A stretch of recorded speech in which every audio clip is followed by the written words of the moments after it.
What is happening with Rita at Alton Towers? Part 2. Hello again. I'm going to jump straight into the video with what is happening with Rita at Alton Towers?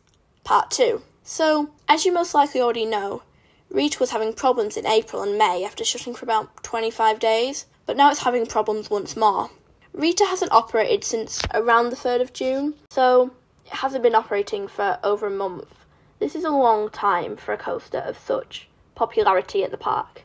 This time, we've seen no evidence of what has actually caused it to be shut for so long. Whereas last time we saw the hydraulic canisters were being placed around the ride and being loaded into it. But I do have a few ideas why it might be shut for so long. First, a hydraulic launch problem. More specifically the launch rather than the actual hydraulics, as the hydraulics were being worked on only last month, 2 months ago. So if there was a problem with the hydraulics again, I don't think they'd really...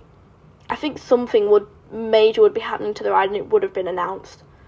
As a lot of work being done on the actual launch area of the ride, that's why I think it might be that. Secondly, it could potentially be a faulty or problematic ride train, as when I went back in March, it broke down multiple times, and once ride car 1 was removed, the ride ran smoothly. I've also seen people say about ride cars not working properly before the 3rd of June and very close up to it. Thirdly, it could be the fact that it's just quite old, and as the first hydraulic launch in Europe, we don't know how long it's got left or when its time is up, as many built in 2005 are now shut for it being too expensive to keep operating, for example King Dakar. Finally, I do not think Rita will be removed in the very near future.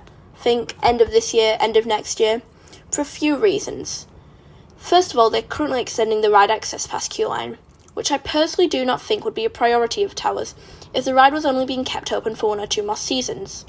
Alongside this, it is clearly a struggle to reopen, and if they were planning to fully shut it at the end of this year, they wouldn't be trying so hard to get it back working. It's also such a popular ride with always has such long queues, and I've never seen it with short queues on like 30 minutes. Anyway, I do really hope this coaster reopens, as it's such a gateway coaster to higher speeds, as Towers can give thrills in many ways, but without Rita, speed just isn't one of them. Obviously Oblivion's fast, but you don't feel the intensity of it as you do on Rita. Anyway, thanks for watching. Like, subscribe, and stay tuned for the next video. Bye!